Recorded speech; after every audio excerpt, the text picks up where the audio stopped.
everybody, welcome back to another Command & Conquer Kane's Wrathcast. Today we're going to be doing a series of 4 games done between Phantom and Lamas. This was like a mini tournament hosted in one of the Discords that I was in. This was a round robin, I think this was. And today we're going to be viewing a match being played on, if I can remember correctly, Vista Valleys. It's a 1.03 plus map. And today, our opponent, as I've said, is going to be monstertaimer, aka Phantom, who is going to be playing as a yellow Steel Talons faction, as you can see by the harvesters here. In the bottom position, we have his opponent, who is going to be Lamas, and he's going to be playing as a normal green GDI. So, this is going to be an interesting game, considering that already we've got Lamas going for the expansion. Hasn't even gone the 2 ref on this first field here.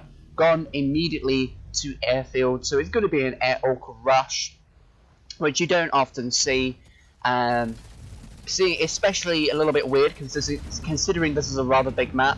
2 scouts coming in, both putting up foxholes. Again, not something that you'd normally see. I thought you would have put one put one in a foxhole and kept the other one running around, just so that you can come back to this area, because then you'd be able to see more of the map then. But apparently not. Here we go. Orcas coming in! Oh my god! Killing the MCB! Insane! What? That's unlucky for Phantom here. That's massive. Wow, that is massive. Immediate sell-off. Holy damn. Wow. Okay. Never mind. That was insane. Okay. Oh, that was one of the quickest games that I've ever casted. Alright, that apparently paid off. That was fucking insane. The game 2, I guess. Oh my god. Okay, here we are on Tiberian Zone. Again, 1.03. I think all these maps are 1.03. And here we are. We are on a nice red zoning map. We have Phantom playing as a Traveler 59, and you know, he was pretty angry that he lost the game where he was still Talon, so he switched to the most OP faction in the game. And we have Lamas playing as a green GDI, just like last game. So I don't necessarily know if he's going to go for the same strat here. I don't think the same strat would work twice in a row. No, he's going to go for a normal War Factory build. And for Traveler, yep, again go for the standard Warp Sphere into Harvesters, possibly 1 vehicle scout. And, oh, nice. Phantom does actually take that Tiberium Spike before Lamas reaches the building there. And we've also got a building being garrisoned by Lamas. So we've got, I think, a Tib Spike for each player, if I remember correctly. I don't see any others. But there's like a weird mutant hovel right in the middle. I do not really see mutant hovels being used that much, to be fair, because they're not really that great to use. I mean, you get some free units, but there aren't really that many people who use those buildings. I mean, the only person that I really know who uses this building regularly is Master Leaf, and he likes to go for the Ox Transport, like tier 1 GDI mutant build. I mean, he does that in quite a few games. He's done that. But yeah, both players going for the 2 ref 5 harvesters, which is exactly what you should be doing. There's a scout here coming from Phantom that Lamas has not managed to find yet, and we've got another scout coming from Lamas himself. Gets killed by the Gunwalker here. And I think this Gunwalker will be going into the enemy base. I think that scout has been killed by that watchtower there. Lamas expanding to this Tiberium field, as well as Phantom with his own tip field. Second War Factory coming from Phantom here. I think that's going to be producing Seekers, to be fair, or Gunwalkers. There's the Seeker coming out of that building. Tread tanks coming from the War Factory down there. No secondary vehicle production structure coming at this forward expansion, so it looks like it's a 2 War Factory versus 1 at the moment. So the production is going to be more for Phantom, so he's going to get more units out. Already 5 Seekers going to be assaulting this position, 2 Preds defending the base. There comes the second War Factory. I mean, Preds are tanky, but they can only withstand so much damage. Watchtower goes down. We'll be repelling these few Seekers, and I'm pretty sure that Lamas will be trying to get APM as soon as possible. He's going to be successfully defending the base against those Seekers. And there goes a third Extractor. He's going to be putting up a Harvester there. Gunwalker also regrouping. And yeah, he wants to try and flank if at all possible, but this is like really early in the game. The economy is just being set up. A tier 2 structure being placed down here. Basically, yeah, he sees the tier 2 just there. But yeah, but both players put up their tier 2 basically at the same time. And we've got a wall of Preds guarding the Harvesters here. They're going to be pushing up through the middle. It seems that, well, actually no, they're just going to be moving up a little bit more. Shatter comes out as well, which is, you know, it's quite fair, because Shatter is actually rather powerful, despite it being so weak. I think this will actually do very well against all these Seekers here, but the Devouras are coming out now. I don't think this force will be a match for these Preds and Shatterers here. There's lots of Preds, in fact. There's one Shatterer. Might want to put another Shatterer down. There we go. There comes a second Shatterer. I think Lamas' defensive force is actually going to be quite adequate against this screen force coming from Phantom. But, you know, Phantom may be able to pull out a miracle. Who knows? I don't know what miracle. But, you know, he's Traveler, so he's got, like, one of the most OP, well, the most OP faction in the game. Although, I suppose in 1.03, that's changed a little bit. Here comes a scout coming from Lamas. He's going to see this giant force here, so he's going to know what he's up against. Oh no, everything pushing against that Pred tank. I mean, obviously you want to kill as many Pred tanks in the early game as possible, but now he's seen basically the entirety of this attack force, so he knows exactly what to do and what to put out for defensive purposes. Oh my god, that's an early Juggernaut coming up from Lamas, going straight into tier 3 there. I don't think Phantom's got his own tier 3, so he's a little bit in trouble, although these Storm Riders will actually be doing a huge help for him. It will be helping him a lot. Considering he hasn't got any anti-air, I would have thought he would have put out some APCs at this point. You know, because AP ammo, very useful for APCs. I don't know if he has got AP ammo at the moment. I think he's researching it right now. A little bit late on that upgrade. I don't know if that's going to be hurting him a lot, but it might, considering that he's got no anti-air for the foreseeable future, and he's going to be base pushing with his MCV up into the middle there, and I think Phantom sees this, and he's going to be regrouping his units. These Storm Riders need to be put forward into the front lines here, and hopefully they can try and defend. Are they going to move? There we go, they're going to be taking off here. The first few shots going to be fired here. The Railgun Preds easily dispatching these forces along with the Shatterers here, but here come the Storm Raiders. These are the ones that are going to be really damaging. Oh my god, the MCV is going to get destroyed! Oh no, Lamas not paying attention to that MCV. Very unfortunate there. That's going to be huge for him. But I mean, that's triple War Factory. He's going to be going all in now. There, but the Storm Rider is going to be absolutely decimating this ground force. No pitfalls, no APCs. Couple of slingshots though, so this may save him, but they will go down very quickly. Not had much chance to put that damage on those Juggernauts. One does go down though, so he will be pushing Lamas very far back into his own base, giving Phantom time to regroup some ground forces to take care of these slingshots. Does actually get a Harvester kill, gets a second Harvester kill. This is huge. What a counter-attack coming from Phantom here. Lots of damage being done. Slingshots not actually being able to kill these Storm Riders because there's not enough of them. Wow, killing almost all the Harvesters stationed at the tip field. Another slingshot goes down. I think this might be it for Lamas. That's a lot of money that's just been used up there. Wow, that is huge. These Storm Raiders were the best choice for him. I don't think he needs a Prodigy, to be fair.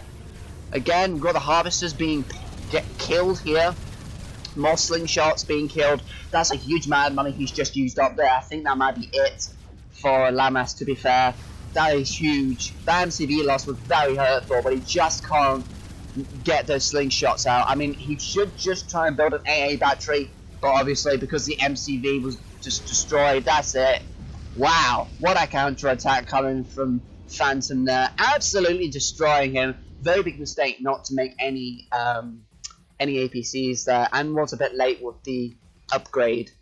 Because he focused way too much on ground forces, and that's what killed him. So that was insane. So yes, on to game 3.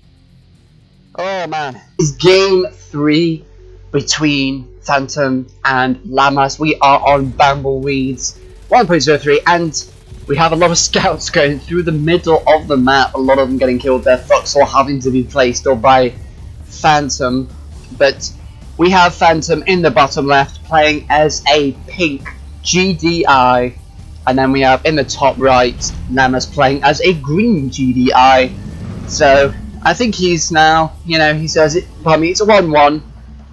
I think this is a best of 3, best of 5.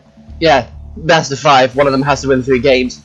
So we'll see who is going to be victorious in this matchup, because it's a GDI mirror. I'm not too sure exactly what we want to do. There's a pitbull being sent from Lamas, and he's going to go for some scouting, potentially harvest for harassment. And we do have Lamas. He's gone for an expansion. He's already going for the second tib. He's got 2-4 refinery harvesters, which is great. So is Phantom, so they're pretty much on the same resource income. Phantom not moving his MCV backwards. This is just because of where the MCV was placed. If it was more, if the MCV was facing more away from the tib field, like this expansion tib field, then yeah, you would want to reverse move it. Basically, the reason why is very simple: is that the turning circle of the MCV, it would make the MCV very, very slow. It would take a lot longer to get to the expansion than if the MCV was just reverse moved into the expansion there. So that's why they do it, depending on the orientation, of course. Here comes the pitbull from Phantom. He will be trying to get rid of that little scouting building there. Probably should get some grenadiers as soon as possible. Foxhole being placed there. He's going to be trying to get rid. Lamas is going to be trying to get rid of that little tip spike. Being quite aggressive here. A lot of riflemen being sent here. That's quite a huge amount. But it's pitbulls. We've got a green 0 build coming from Phantom here, going towards Lamas. He's going to be getting those sweet harvester kills. And it looks like Lamas is in fact doing the same. So, I mean, it would be very amusing to see both players just spamming out pitbulls, as many pitbulls as they could, because that would just definitely be a very nice homage to Green Zero, because that's what he likes to do. He just spams pitbulls all day. And yeah, there we go. A lot of pitbulls coming from both players here. We've got Phantom going straight for the expansion. Lamas incorrectly determined exactly where Phantom was going to go. Doesn't actually get one of the harvesters, unfortunately. Phantom having to be pushed back from the expansion there. The pitbulls from Lamas immediately pushing on the counter-attack. Predators now being trained to counter the pitbulls. And then the pitbulls from Phantom might be able to survive this attack. There are 3 at the moment. Here come the Predators. We'll be pushing back these units from Lamas at the moment. And if they might actually be going around the sides into this tip field, I would not be surprised if they did. They're going to be eliminating that foxhole at least, so staff will be getting rid of the vision of Phantom. And here we go. They're going to be trying to infiltrate this tip field. One of the Predator tanks is there. He's going to be guarding the field there, and we've got the others going through the middle. He's going to be trying to swarm all these pitbulls here. I don't know if Lamas has changed. Yes, he's going for a Pred mirror. Double barracks going up for Lamas. He's going to be getting some missile squads out and probably going to go for some hammerheads, although I don't see an airfield anywhere, or tier 2. Oh wait, there's tier 2 just there. But yeah, he could definitely go for hammerheads. That might help him out. We've got an armory going up. So I'm not too sure exactly why the armory is going up, but that's probably because of the EMP grenades, but they don't really do much, especially at 1.03. Here comes the MCV, going to be pushing up right up against the tip field. Going to be trying to push away these units here from Phantom. And Phantom is doing well. Double War Factory, he's got tier 2. And I think he's building a tech center. Let me just quickly check that. Yes he is. Okay, so he's getting tier 3. He's putting down a watchtower just in case some more pitbulls come. As we can see, the MCV push is going well for him. A lot of Preds units scrambled up together in this area, and he's going to be hopefully trying to hold out and possibly do a bit of damage towards Lamas' forces. Lamas should be deploying their MCV like he is now. But this force from Lamas just getting decimated here, unfortunately. But the watchtower from Lamas should be going up any second now. I mean, that AP ammo will definitely be doing a little bit of damage. There goes the tech center down the base there. Do have something going on in the base. There's a little like reinforcement drop there. Barracks going up for monstertaimer, or Phantom. Lamas, however, he is managing to get all the scrumptious resources. He's going to be trying to build a refinery. A little risky considering that his opponent has got a lot of units nearby. Snipers coming down, dealing with the infantry. I think this might be game already. I know this is a little early, but Lamas barely has any resources. He's just coming back. And potentially could try and get rid of Phantom, but it's very unlikely. Phantom has got way more units than Lamas at the moment. I think this might overpower him considerably. The MCV, unfortunately, will be getting destroyed because of it. A lot of missile squads getting deployed, but I don't think they will be doing much. The MCV death is huge, and now Phantom has got tier 3. I don't think Lamas has managed to get tier 3, so I think this is GG already because of the higher tech. Phantom will be able to swarm and or stomp his opponent. But here we go, Pitbull's coming in, actually getting a harvester kill, which is very unfortunate for him, but if it's only the one harvester, then it doesn't matter that much. This is the heading into late game now. Snipers effectively dealing with the Grenadiers. The Pitbulls getting another harvester kill. Unfortunately, they're getting picked off rather quickly. This tip field now dry. I don't know when he'll be doing this, but Phantom should start thinking about heading towards this bottom right here tip field as soon as possible. And here we have Predator tanks. They're going to be trying to kill each other. A lot of them go down. This is quite epic. I think Lamas just manages to come out on top here. Don't have any other support units like missiles or anything. That's a nice screenshot just there. And then, yeah, the railgun upgrade does in fact come a little too late. Lamas manages to defend himself. MCV now gets redeployed to the battlefield. Unfortunately, a little bit of a missed opportunity. I thought he would have had some extra pitbulls. I mean, if he did, that would have been pretty epic, because that means he would have been able to score some more harvester kills and delay or even completely collapse Lamas' economy. But he was lucky enough to get an MCV out. I mean, to be fair, from that moment it was quite a balancing act he was having to perform. It was quite dangerous, but here we go. Orcus coming out of that airfield, definitely going to help against his force here. This might be where Lamas bounces back here. The railguns are trying to pick some tanks off here. They also are really good against infantry, but remember these railguns have been nerfed from tip wars. I mean, well, in this game, but when tip wars was being played, railgun anything was absolutely OP. I mean, they took infantry out incredibly quickly, and they took structures and vehicles out well enough. So they were like a legitimate end game, but not quite so much in Kane's Wrath. They have been nerfed a bit, although they're not that much. But yeah, he was trying to head for this tip field, not really lucky enough to get any harvester kills. The entirety of all these pred tanks moving across here. And I think Phantom might be losing all of his tanks here, because there are just so many other tanks. No EMP grenades as I can see, I don't think. No EMP grenades for Phantom. That would have been definitely helpful for him at this moment in time. He could have just shredded those tanks. Unfortunate that he wasn't able to get it. No tier 3 coming from Lamas yet, although I don't think that he hasn't forgotten. I don't think he's forgotten it at all. But he's just a little bit tied towards this attacking force by Phantom. Now, this is exactly what you want to do. Phantom isn't really doing too much damage to his base. He's taking out a lot of tanks, but moving inside of the Orcas, that's not very good there. But what he's doing exactly, Phantom is keeping his opponent in his base. So at least he's keeping his opponent distracted. I mean, there's tier 3, but that came out very late. I don't know what Phantom's answer is going to be for this, but he was keeping his opponent in his base, and it was, you know, it prevents his opponent from scouting Phantom. So Lamas couldn't scout Phantom because he was constantly concentrating on this area here, defending his base, and that meant he couldn't really do much else apart from defend.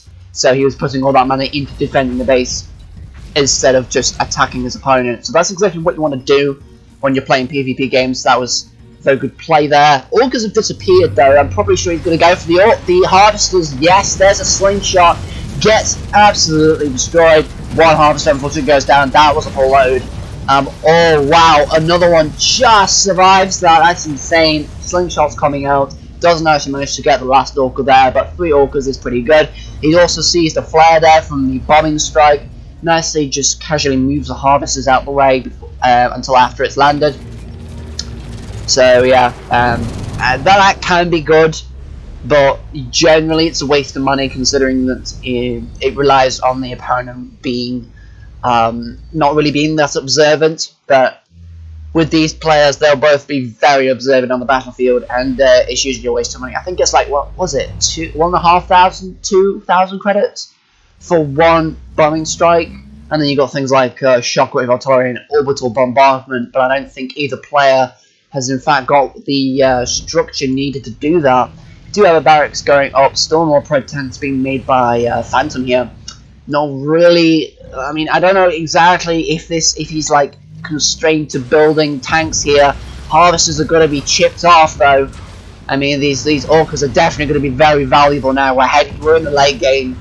So long as you can deprive your opponent of economy, you've got to be winning this quite heavily. And here comes an attack from Lamas. He's going to be swarming the base with Preds. That slingshot's going to be decimated with his own railguns.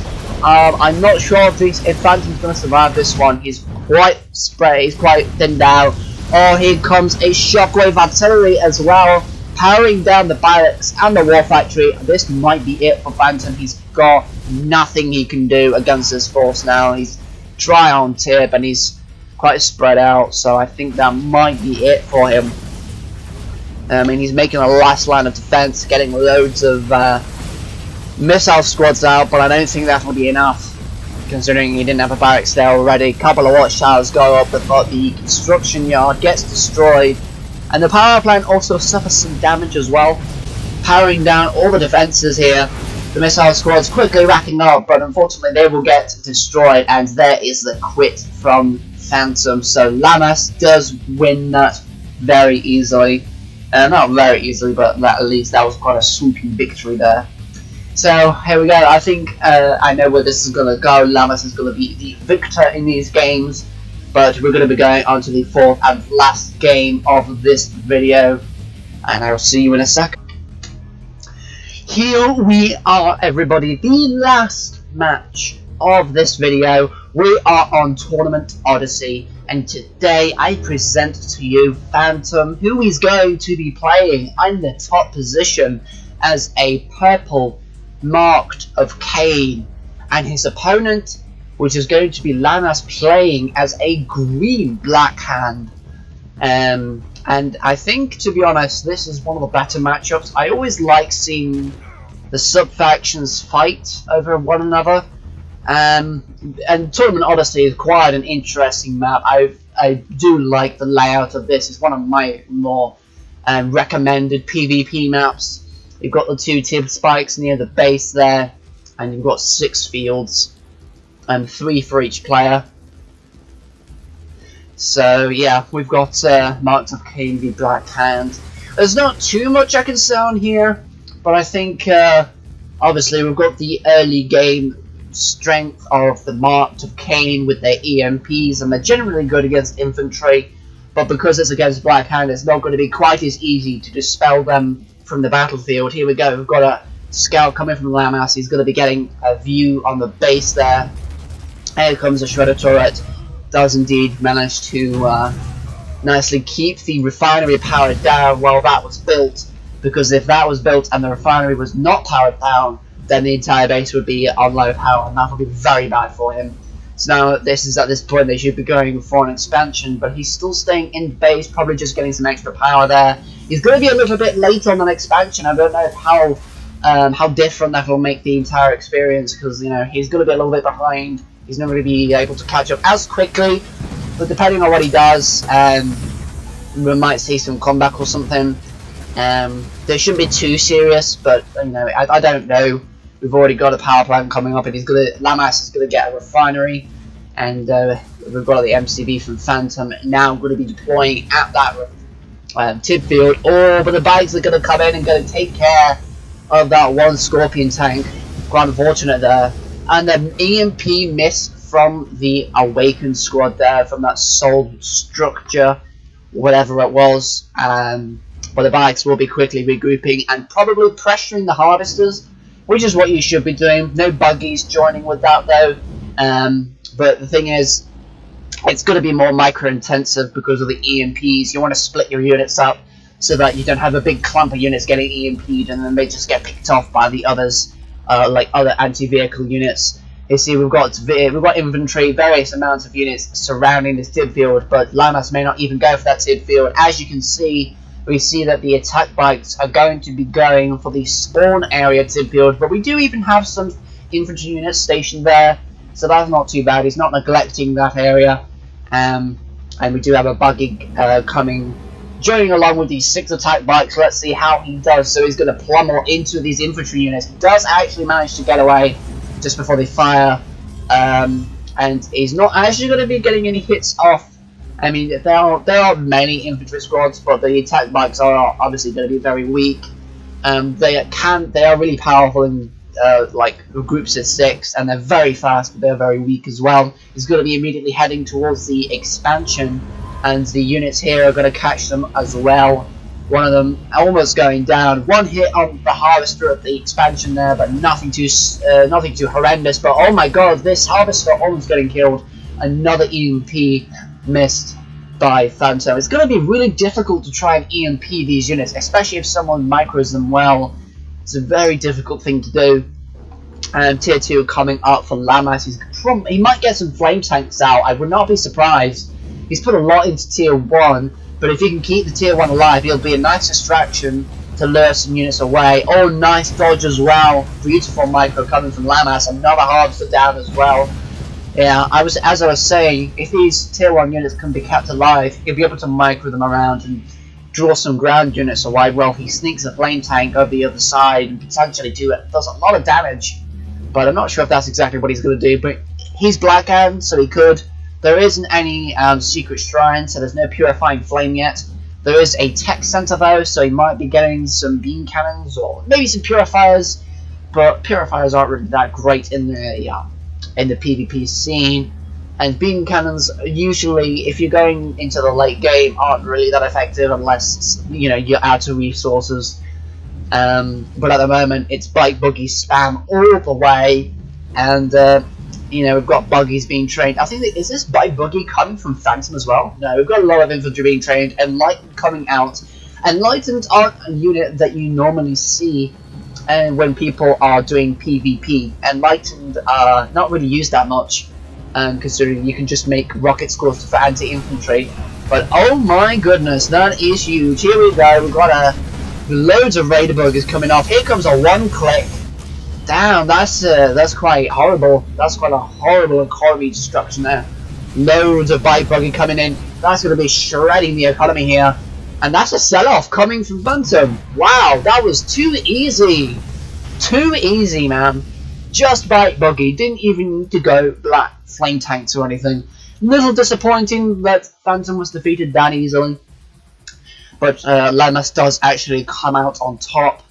And Phantom unfortunately has to deal with the fact that he is in fact inferior. He hasn't been on this game for a long time, so perhaps I should give him the benefit of the doubt, and he'd probably improve eventually. But yeah, he just got destroyed. Let's just be fair here. So hopefully you have enjoyed this video, and hopefully you like the new graphics as well, because I was experimenting with Blender. I hoped that they would bring the video to life a little more. So if you have any replays to give to me, then please PM me on Discord. Then my Discord link is in the description. And that's all I have to say on that. Thank you very much for watching, and I'll see you in the next video.